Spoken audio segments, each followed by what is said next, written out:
구약성경 아모스서 5장 4절부터 6절까지 우리 한 절씩 교독하겠습니다. 제가 먼저 4절을 읽겠습니다. 여호와께서 이스라엘 족속에게 이와 같이 말씀하시기를 너희는 나를 찾으라 그리하면 살리라. 베델을 찾지 말며 길갈로 들어가지 말며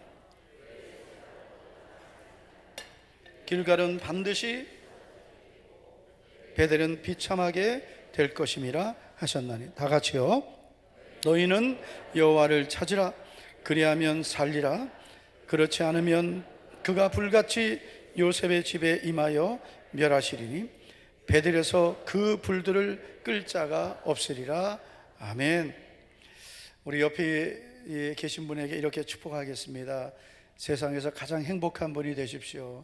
세상에서 가장 행복한 분이 되십시오. 우리 모두 다 행복하기를 축복합니다. 자, 그러기 위해서는 우리가 행복의 조건이 무엇인지를 알아야 되겠죠. 무엇이 있어야 행복할까요? 사람들은 다 행복하기를 원하는데 어떻게 행복해질 수 있을까요? 하버드 대학교 의과대학 교수인 조지 베일런트 교수님이 계십니다. 이분이 행복의 조건이라는 책을 썼는데 이 조지 베일런트 교수님은 하버드 대학을 졸업한 졸업생들을 중심으로 추적 조사를 하게 됩니다. 그리고 이들이 공통적으로 갖고 있게 되는 행복의 조건, 여기서 말하는 행복의 조건이란 어떤 우리가 신체적으로 물리적으로 누릴 수 있는 행복의 조건입니다. 그래서 우리가 신체적으로 누릴 수 있는 행복의 조건을 7가지를 이제 책에서 밝혔는데 이런 내용들입니다. 자, 여러분들이 환경적으로 신체적으로 행복하려면 이 7가지가 필요하다는 겁니다. 첫째는 금연해야 된다고 했습니다. 금연. 별로 표정이 안 좋으시네요. 네. 어떤 분은 그래요. 금연을 해도 더 오래 사는 사람이 있다. 근데 삶의 질이 떨어진다는 거죠. 그래서 금연해야 된다. 금연하시기를 축복합니다.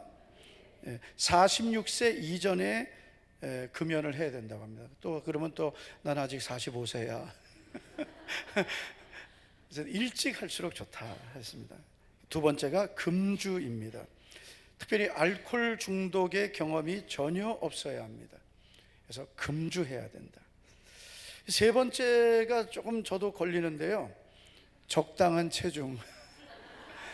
적당한 체중입니다. 마르면 안 됩니다. 네, 적당해야 되는데 과체중 안 됩니다. 네 번째가 규칙적인 운동. 그리고 다섯 번째가 뭐냐면 성숙한 자기 방어입니다. 그래서 부정적인 상황을 긍정적으로 해결하는 그런 능력이 있어야 된다 했습니다. 그리고 여섯 번째가 안정적인 결혼 생활. 다시 말해서 안정적인 관계입니다. 결혼 안 하신 분들은 주변 가족이나 주변 사람들과 안정적인 관계가 필요합니다. 일곱 번째가 이제 교육, 자기 성장을 위한 교육인데, 그래서 이런 7가지 하버드 대학을 졸업한 세계적인 대학교인 하버드 대학을 졸업한 사람들도 그들이 졸업한 학교, 학력, 배경이 행복을 주는 것이 아니라 이런 7가지 조건을 갖춰야 됐다, 그렇게 말합니다. 요즘 우리나라 최고의 인기 강사가 누구죠? 오은영 박사라는 분입니다. 자, 이분이 행복의 조건을 2가지를 말했어요. 이거는 신체적, 물리적 조건이 아니라 이건 이 삶의 행복의 조건입니다. 첫째는 마음이 편해야 된다. 여러분 어떠세요? 마음이 편안하십니까? 지금 여러분 이 자리에 있으면서 어떠세요? 여러분 마음에 염려, 근심, 걱정, 불안, 두려움, 스트레스, 미움, 원망, 이런 게 어떻습니까? 이런 것들이 우리 안에 있으면 마음이 평안하지 않죠.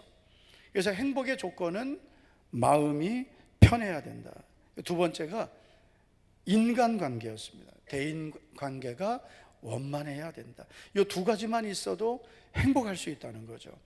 자, 여러분 우리 조지 베일런트 교수나 오은영 박사님이 말한 이 행복의 조건들을 보면 여러분 이 세상에 우리가 살아가면서 일반적으로 생각하는 그런 행복의 조건은 하나도 없습니다. 예를 들면 돈이 있어 행복하지.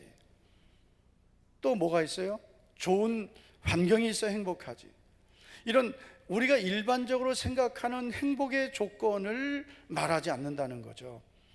여러분, 마음만 편해도, 여러분 가족과 주변 사람들과 대인관계만 원만해도 행복할 수 있습니다. 담배만 끊어도 조금 행복해질 수 있습니다. 별로 표정이 안 좋으시네. 이쪽 동네가 특별히 좀 안 좋습니다. 네. 행복의 조건은 우리가 일반적으로 생각하는 더 많은 소유, 더 좋은 환경이 아니라 진정한 행복의 조건은 마음에 있고 그리고 관계에 있다는 것입니다. 자, 그러면 하나님께서 말씀하시는 행복의 조건은 뭘까요?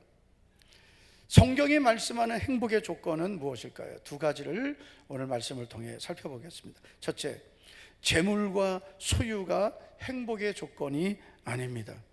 자, 일반적으로 우리는 재물이 많아야 행복하고 내가 누리고 있는 것이 좋아야 행복하다고 생각하지만 하나님께서는 재물과 소유가 행복의 조건이 아니라고 말씀합니다. 만약에 오늘 이 자리에 있는 우리들이 행복의 조건을 재물, 소유에서 찾으려고 한다면 우리는 방향을 잘못 정하고 사는 것입니다.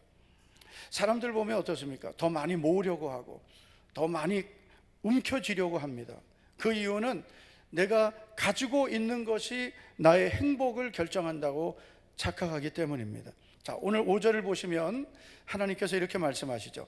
베델을 찾지 말며 길갈로 들어가지 말며 브엘세바로도 나아가지 말라. 자, 여기 말씀하는 베델, 길갈, 브엘세바는 무엇일까요? 1번 사람 이름이다. 2번 도시 이름이다. 3번 통 모르겠다. 1번 사람 이름 아닙니다. 2번 도시 이름입니다. 베델, 길갈, 브엘세바는 그 당시 사람들이 가기를 원했던 곳이고 많은 사람이 찾던 곳입니다. 베델에 가면 행복하고 길갈로 가면, 브엘세바에 가면 행복할 거라고 생각했습니다. 거기에 가면 더 잘 살 거라고 생각했습니다. 내가 원하는 것을 얻을 수 있다고 생각했습니다. 아브라함의 조카인 롯이 요단 온들을 바라볼 때 물이 넉넉하고 그리고 땅이 기름진 땅이었습니다. 그래서 하나님이 그 땅을 얼마나 미워하시고 그리고 심판하실지를 생각하지 못하고 자기 눈이 보기 좋은 것을 따라갔는데 그 땅이 바로 소돔 땅이었습니다. 그 소돔성이 죄로 충만하고 결국 하나님이 심판하시는데요, 자기 눈이 보기 좋은 거예요. 그 땅이, 세상이, 그 죄악이 넘쳐나는 그 소돔 땅이 눈으로 보기엔 너무나 좋았던 거예요. 행복할 수 있다고 생각했습니다. 그래서 하나님이 주신 약속의 땅을 버리고 소돔 땅에 갔다가 불과 유황이 떨어지는 심판을 그 땅이 받을 때 다 잃어버리게 되는 것입니다. 그래서 여러분, 우리들이 생각할 때 더 좋은 환경, 더 많은 소유가 행복을 줄 거라는 것은 우리들이 갖고 있는 엄청난 착각입니다. 물론 여러분, 우리가 더 좋은 직장, 더 좋은 환경, 건강, 자녀들이 잘 되고 우리 가정이 문제없고 이런 것들은 우리의 행복감을 줄 수 있습니다. 그러나 더 많은 것을 가져야만 행복하다라는 것은 큰 착각입니다. 얼마 전 이런 기사가 있었습니다. 우리 다 아마 거의 다 들으셨을 거예요. 보셨을 거예요. 그것은 뭐냐면 SK그룹의 회장인 최 모 씨와 그리고 전직 대통령의 딸이었던 노 모 씨의 이혼 소송 뉴스였습니다. 세기의 이혼이다, 지금 이렇게 이제 뉴스가 나오고 있는데요, 이들이 1985년 결혼할 때 현직 대통령 딸 그리고 재벌 2세 아들, 이 두 사람의 결혼이 모든 사람들의 관심이었고 부러움이었습니다. 한번 제가 물어볼게요. 도상천 장로님 딸이 둘입니다. 이미 다 결혼했어요. 네. 근데 만약 아직 결혼을 안 했다고 생각하고 유나가 아빠 저 재벌 2세하고 결혼하게 되었어요. 어떨 것 같습니까? 아니, 좀 너무 믿음으로 계산하지 말고 그냥 본능으로 얘기해 보세요. 또 거기다 예수님도 잘 믿는 가정이고, 일단 그게 중요하잖아요, 그렇죠? 예수님 믿는 가정이고, 뭐 장로님이시지만 그냥 일반적으로 그냥 딸이 재벌 2세를 만나게 되었다. 어떨 것 같습니까? 저렇게 재미없는 장로님하고 내가 목회를 하니까 내가 너무나 재미있습니다. 부담이 돼요. 뭐가 부담돼요? 아무것도 신경 쓰지 말아요. 재벌 2세가 뭘 원하겠어요? 일부 때도 내가 장로님들 물어봤다가 아유 대답이 영시원찮아 가지고, 누구에 또 물어볼까요? 아들 있는 분에 물어볼게요. 유병환 집사님, 형섭이가 지금 몇 살입니까? 네? 27이야 벌써. 자, 형섭이가 어느 날 여친을 데려왔는데 대통령 딸이에요. 어떻겠습니까? 또 부담됩니까? 좋습니까? 얼굴에 부담이 확 되네. 우리하고는 뭐 거리가 먼 이야기지만 현직 대통령 딸이었습니다. 그리고 SK의 이 CEO의 아들, 재벌 2세입니다. 그리고 모든 사람들이 부러워하고 와 대단하다, 뭐 참 저 가정은 행복하겠지, 부러울 게 없다. 권력을 가졌고 물질을 가졌습니다. 자, 그런데 여러분 과연 그들이 행복했을까요? 행복했다면 왜 그들이 이제 파경에 이르겠습니까? SK의 최모 회장은 외도를 했고요. 그리고 전직 대통령 딸 노모 씨는 이혼을 안 하려고 했지만 결국은 이혼 소송을 하게 되는데, 여러분 아무리 많은 물질과 그리고 권력을 가져도 그것이 행복을 보장하지는 않는다, 이걸 알 수 있습니다. 근데 정말 이슈가 된 건 뭐냐면은 이들 그 이혼 소송에서 최 회장이 노소영 씨에게 줘야 될 위자료와 재산 분할 금액이었습니다. 얼마인지 보셨죠? 뉴스 들으셨죠? 1조 3,808억. 아마 여기 있는 우리 여자 성도들 중에 남편이 8억만 준대도 이혼하겠다 이런 분이 있어요. 8억만 줘도 내가 이혼하겠다. 8억이 아니에요. 3,808억도 아니에요. 1조 3,808억. 계산도 안 돼요. 그러므로 여러분, 혹시 여러분 가정이 부부 사이가 원만하고 부부 사이가 행복하다면 1조 3,808억보다 더 귀한 거예요. 여러분, 그 돈을 받으면 행복하겠습니까? 행복하다고 대답하세요. 뭘 물어보는 게 겁나. 목사님 10억만 있어도 행복하겠습니다, 그런 표정. 여러분, 1조 원을 받으면 과연 노소영 씨가 행복할까요? 내 남편이 저렇게 나를 떠나고 나를 버리고 미친년이 아니야. 왜 유부남을 만나? 미친년이지. 어차피 뭐 최태원 회장이 우리 교회 설교 안 들으니까 뭐 이미 뉴스 다 나왔는데요. 뭐가 행복이겠습니까? 여러분, 내 남편이 나를 배반하고 내 아내가 나를 배반하고 수백억이 있으면 뭐 하겠어요? 그 돈이 나에게 행복을 줄 수 있겠습니까? 여러분, 돈이 나에게 행복을 준다는 것은 착각 중에 엄청난 착각이 됩니다. 잠언 23장 5절을 보시겠습니다. 내가 어찌 허무한 것에 주목하겠느냐? 정령이 재물은 스스로 날개를 내어 하늘을 나는 독수리처럼 날아가리라. 여러분, 재물은 날개가 있다는 거죠. 멀쩡하게 있다가 어느 날 날개가 나와서 날개를 휘저으면서 날아가 버린다는 거죠. 그래서 재물에 대한 분명한 재물의 정체를 우리가 알아야 되는데, 첫째, 재물은 허무한 것입니다. 재물은 헛된 것입니다.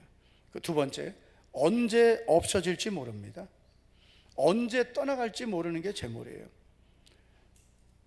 여러분, 우리 여기 연세 많으신 분들 재산이 혹시 많으시다면 여러분, 그 재산이 여러분을 지키는 것이 절대로 아니고, 오히려 재산을 가지고 있으면 여러분 자식들이요, 우리 아버지 언제 돌아가시나, 우리 엄마 언제 돌아가시나 그 생각하고 있을 수, 아닐 수도 있지만 그런 자식들이 너무 많은 거예요. 그래서 여러분, 이 재물이 나에게 행복을 준다? 절대로 아닙니다. 언제 없어질지 모르는 거예요. 세 번째, 그래서 주목하지 말라 그랬습니다. 욕심을 갖지 말아라. 재물의 우선순위를 두지 말아라. 여러분, 우리가 재물이 나에게 행복을 줄 줄 알고 10억을 모으리라, 20억을 모아야지, 30억은 있어야지, 그런 목표를 가지고 있다면, 여러분, 그 목표가 내 인생을 만약에 끌고 가고 있다면 우리는 목표가 잘못된 거예요. 지금 행복해야 돼요. 지금 우리 가정이 행복해야 되고, 지금 나의 삶이 행복해야 돼요. 내가 더 많이 모으면, 내가 더 좋은 집으로 가면 행복하겠지. 여러분, 재물이, 소유가 행복을 주지 못합니다. 우리가 전도서 5장 19절을 보면 우리가 그렇게 원하고 사모하고 그리고 붙들기를 원하는 재물이 어디에서 오는지를 알 수 있습니다. 전도서 5장 19절을 보면, 또한 어떤 사람에게든지 하나님이 재물과 부요를 그에게 주사, 재물과 부요는 하나님이 주시는 거라 했어요. 주실 뿐만 아니라 누리게 하신다. 사람들 중에 보면 돈은 있는데 쓸 줄 모르는 사람이 있죠. 누리지 못하는 사람이에요. 그래서 여러분, 하나님이 주시는 복은 주실 뿐만 아니라 누리게 하시는 거예요. 그리고 그 재물을 통해서 누리게 하시고 즐겁게 살게 하시는 것이 하나님의 선물이에요. 재물은, 한번 따라해 주실까요? 재물은 하나님의 선물이다. 네, 하나님이 선물로 주셔야 되는 거예요. 그래서 아무리 열심히 살아도 돈이 도망가는 사람이 있고, 희한하게 돈이 들어오는 사람이 있습니다. 하나님께서 기뻐하시는 자에게 주시는 이 재물과 부요의 은혜가 있기를 축원합니다. 그래서 하나님이 말씀하시는 행복의 조건은 무엇입니까? 재물과 부요가 아니다. 두 번째, 하나님이 말씀하시는 행복의 조건은 하나님이신 예수님을 만나는 것입니다. 자, 우리가 6절을 보시면 이렇게 말씀하죠. 여호와께서 이스라엘 족속에게 이와 같이 말씀하시기를. 자, 이 말씀은 그 당시 이스라엘 족속에게 말씀하신 거지만 지금은 우리 모두에게 하시는 말씀이에요. 하나님께서 오늘 우리에게 이렇게 말씀하신다는 거예요. 너희는 나를 찾으라. 그리하면 살리라. 이 산다는 것은 행복할 것이다. 너희는 누구를 찾으라? 돈을 찾으라가 아닙니다. 세상의 쾌락을 찾으라가 아닙니다. 하나님을 찾으라. 이 찾으라는 이 말씀은 만나려고 하라. 진지하게 만나려고 하라. 예수님을 찾아야 됩니다. 예수님을 만나야 됩니다. 어떤 분들은 그래요. 어떻게 하나님을 만나나요? 어떻게 해야 내가 하나님을 만날 수 있습니까? 하나님을 찾아야 돼요. 교회만 다녀서 안 돼요. 오늘 이 자리에 이미 예수님을 믿는다고 생각하는 분들은 한번 묻겠습니다. 여러분은 하나님을 만나셨습니까? 여러분 하나님을 만나보셨습니까? 하나님을 어떻게 해야 만납니까? 어떤 분은 그래요. 하나님을 내게 보여주시면 나도 믿겠습니다. 하나님을 만나는 방법은 제가 알려드릴게요. 마태복음 5장에 보면 마음이 청결한 자는 복이 있나니 그들이 하나님을 볼 것입니다. 하나님을 만나게 되는 이 중요한 조건 중에 하나는 마음이 청결해지는 거예요. 다시 말해서 우리가 진실하게 회개하고 내 마음의 모든 죄를 회개하고 청결한 마음을 가지면 하나님을 만난다, 본다는 것입니다. 그래서 여러분 교회 와도 교회만 왔다 갔다 하는 분들은 1년, 10년, 평생을 교회를 다녀도 하나님이 어디 계시냐 그러다가 마는 거예요. 마음이 청결해져야, 회개하고 회개해야 하나님을 보게 되는 것입니다. 저는 예수님을 믿으려고 교회에 온 건 아니었고, 그냥 교회 가서 좋은 말씀을 들으려고 교회를 가고 싶었습니다. 그리고 여러 가지 과정 끝에 교회에 오게 되었는데, 저는 첫 번째 교회에 온 날 너무나 실망을 했습니다. 왜냐하면 하나님을 못 만났습니다. 그리고 사람들만 보였습니다. 근데 제가 교회에 갔을 때, 지금은 교회가 이렇게 박수하며 찬양도 하고 기도도 하고 하지만, 제가 가지고 있던 교회에 대한 이미지는 조용해야 됐어요. 조용하고 정숙하고 이렇게 경건하고 이런 생각을 가졌는데, 제가 갔던 교회는 상가 2층에 있는 교회인데 막 박수하며 찬양하고 기도하고 막 그러니까 내가 생각했던 그런 교회가 아니었다는 생각이 들었어요. 그래서 두 번째 주일 교회를 안 갔어요. 그런데 교회를 안 가도 나한테 아무도 연락을 안 해서 기분 나빠서 그 다음 주일 갔습니다. 근데 교회 가서 보니까 사람들이 나랑 다른 거예요. 다 하나님이 있다고 하는 거예요. 보니까 나는 하나님을 못 만난 거죠. 이분들은 하나님을 만난 거예요. 그래서 하나님을 어떻게 하면 만날 수 있을까?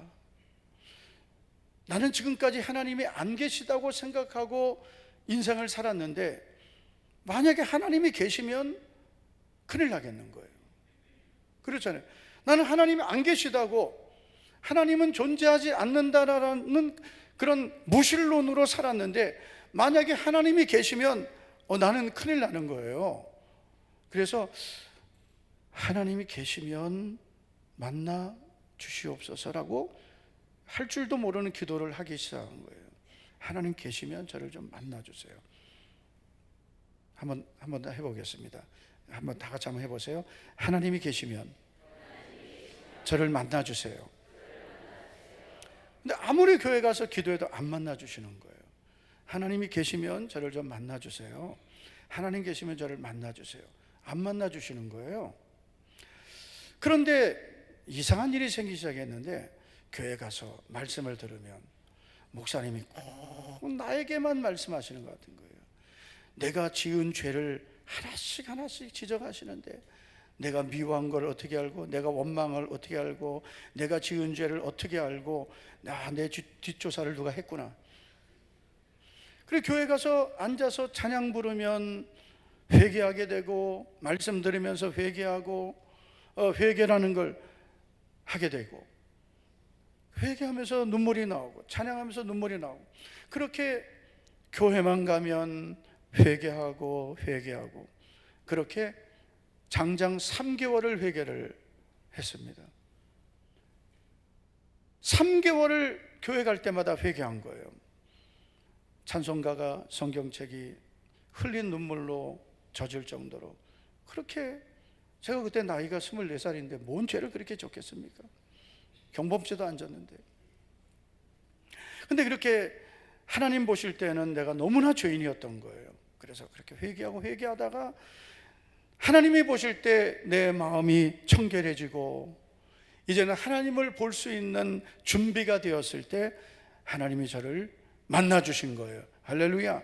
그러니까 교회에 와도 나 하나님 못 만났다, 하나님 어디 계시냐, 이런 분들은 마음이 청결해지셔야 돼요. 회개하셔야 돼요. 아멘도 하셔야 돼요. 과거에 하나님을 만나셨던 분들은 다시 하나님을 만나기를 축원합니다. 김성일 씨라는 기독교 작가가 있습니다. 이분은 서울대학교 공대를 졸업하시고 또 소설가가 되었습니다. 예수님을 믿는 가정에서 태어났습니다. 모태신앙입니다. 근데 이분이 중학교에 들어가면서부터 완전히 교회를 멀리하고 믿음을 떠나버렸습니다. 열심히 공부해서 서울대학교라는 좋은 대학교를 가고, 그리고 사람들에게 인정받고 대기업에 들어갔습니다. 사랑하는 사람을 만나서 가정도 이루었습니다. 남부러울 것 없는 그런 좋은 환경을 살았습니다. 그러던 어느 날 생각하지 못했던 삶의 위기가 찾아왔는데, 바로 사랑하는 아내가 병을 얻게 된 겁니다. 그것도 일반적인 병이 아닌 위암이었습니다. 이때 김성일 씨가 이런 생각을 했대요. 내 아내가 이렇게 아프게 된 것은 혹시 나 때문 아닌가? 내가 하나님을 떠나고 내가 믿음을 떠나서 내 아내가 이런 어려움을 겪는 건 아닌가? 이런 생각을 한 거예요. 원래 신앙생활 하다가 떠난 분들은 항상 불안하거든요. 내 이러다가 교통사고 나면 어떡하지? 내가 이러다가 하나님이 나를 때리시면 어떡하지? 왜냐하면 이미 그래도 하나님께서 주신 은혜가 남아있기 때문에 하나님께서 너 빨리 와라, 빨리 와라, 너 안 오다가 맞는다 막 이러시거든요. 그러니까 불안했던 거예요. 내 아내가 나 때문에 이렇게 된 건 아닌가? 그리고 여러분, 지금도 위암, 이런 암은 아주 위험한 병인데 김성일 씨가 결혼하고 얼마 안 돼서 아내가 이 위암이라는 진단을 받았을 때 그 당시는 더 위험한 병이었단 말이에요. 결국 이 김성일 씨가 멀리했던 하나님을 찾게 됩니다. 그러면서 하나님께 기도하는데 이렇게 기도했대요. 우리 귀여운 남성들은 좀 따라해 주시기 바랍니다. 한번 따라해 보세요. 하나님 아버지, 귀여운 남성만 이렇게 한번 들어보세요. 이렇게 귀여운 남성. 왜 안 들어? 들은 거야? 보이게, 내가 보이게 크게 해요. 지금 일부 예배 때 작게 해서 되게 혼났어요. 그리고 여러분 아내들이 보고 있습니다 지금. 하나님 아버지, 제가 죄인입니다. 암덩어리는 저에게 주시고 천사 같은 제 아내를 살려주시옵소서.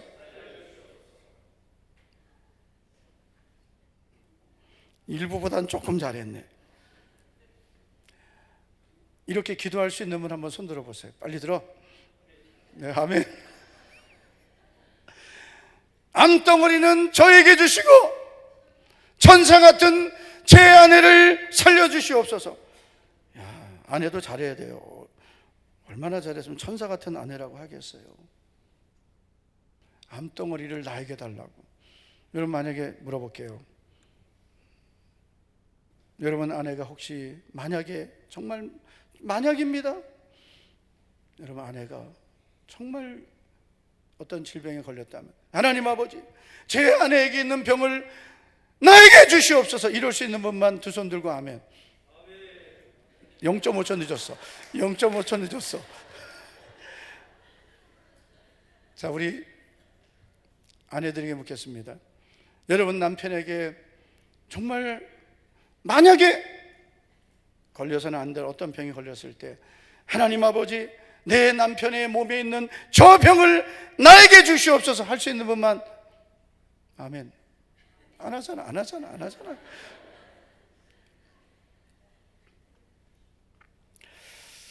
하나님께서 이 기도를 들으셨어요. 하나님을 찾고 하나님의 은혜를 구한 김성일 씨의 기도를 들으셨어요. 제가 어제 이 장로님이 속해 있는 교회 홈페이지 들어가서 찾아봤어요.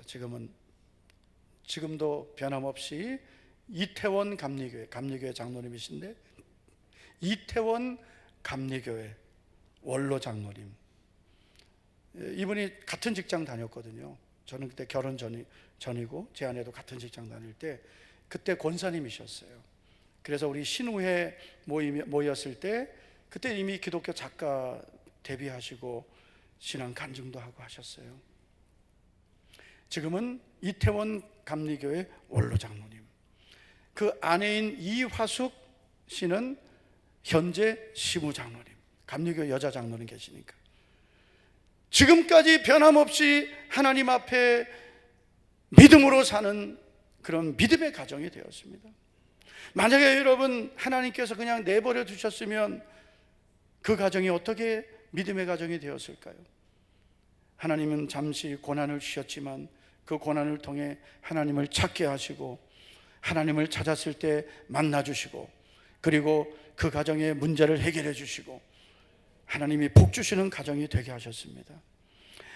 저는 이 자리에 있는 우리 모든 성도님들과 모든 VIP 여러분들이 하나님을 찾고 만나시기를 축원합니다. 그래서 여러분 환경에 있는 문제가 해결되고 가정의 문제가 해결되고 하나님을 찾으면 하나님이 해결해 주십니다. 하나님을 찾을 때 주님이 주시는 평안의 복을 누리게 됩니다. 이사야서 55장 6절과 7절을 보시면 너희는 여호와를 만날 만한 때에 찾으라. 가까이 계실 때에 그를 부르라. 자, 하나님을 만날 때가 있고 가까이 계실 때가 있는 거예요. 그때가 언제입니까? 바로 지금이에요. 여러분이 오늘 이 자리에 초대받아 온 이 시간이, 이때가 하나님을 만날 때고 하나님께서 여러분 가까이 계실 때입니다. 하나님을 부르셔야 됩니다. 가까이 계실 때 그를 부르라. 만날 만한 때에 찾으라. 여러분, 우리가 교회 오면 하나님이 당장 내 눈에 보이고 하나님을 만나는 게 아니에요. 나도 찾아야 되고 하나님을 불러야 됩니다. 마음을 새롭게 하고 하나님을 찾아야 됩니다. 7절을 보면 악인은 그 얘기를, 불의한 자는 그의 생각을 버리고 여호와께로 돌아오라 했습니다. 우리의 잘못된 인생의 길을 돌이켜야 됩니다. 잘못된 생각, 부정적인 생각, 불신앙의 생각, 이 생각을 버려야 됩니다. 그리고 하나님께로 돌아와야 돼요. 하나님께로 돌아오는 게 뭐 인생 유턴, 주예전에 나와서 그동안 멀리했던 주님을 찾고 나의 죄를 회개하고 하나님의 은혜를 구하면 그가 긍휼히 불쌍히 여기시리라. 우리 하나님께로 돌아오라. 그가 너롭게 용서해 주신다 했어요. 지금까지 믿음을 떠나 산 것, 내 마음대로 산 것, 죄를 따라 살아온 것, 하나님을 인정하지 않고 무신론자로 산 것, 하나님 없이 살아온 이 모든 죄를 용서해 주십니다.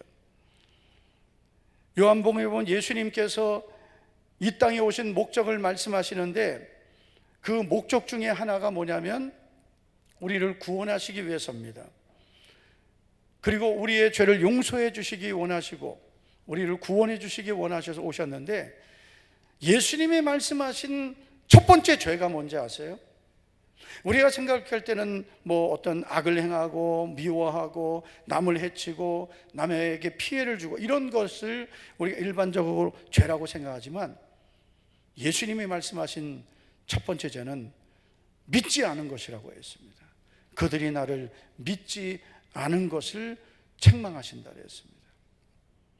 하나님께로 돌아와서 예수님을 구주로 영접하고 믿고 나의 모든 죄를 회개하면 너그럽게 용서해 주십니다. 진정한 행복은 죄의 용서를 받아야 됩니다. 진정한 행복은 예수님을 만나야 됩니다. 할렐루야. 피조물인 인간은 창조주이신 하나님을 떠날수록 불행한 거예요. 불안한 거예요. 피조물인 인간은 창조주이신 하나님, 구원의 하나님을 가까이 할수록 행복한 것입니다. 오늘 교회에 오셔서 나는 처음 교회 갔는데 너무나 마음이 편안하다. 하나님의 은혜입니다. 나는 아무것도 모르겠다. 계속 오셔야 됩니다. 혹시 하나님 계시면 큰일 납니다. 여러분, 우리가 오늘 이렇게 우리 목자교회 성도들이 이렇게 주의를 지키고 예배 드리는 게 종교생활 하는 게 아니에요. 하나님이 안 계시다면, 하나님을 못 만났다면 이 귀한 시간에 왜 여기 있겠어요? 집에서 쉬고 가고 싶은 데 가고 놀러 가고 여행 다니고 그렇게 살죠.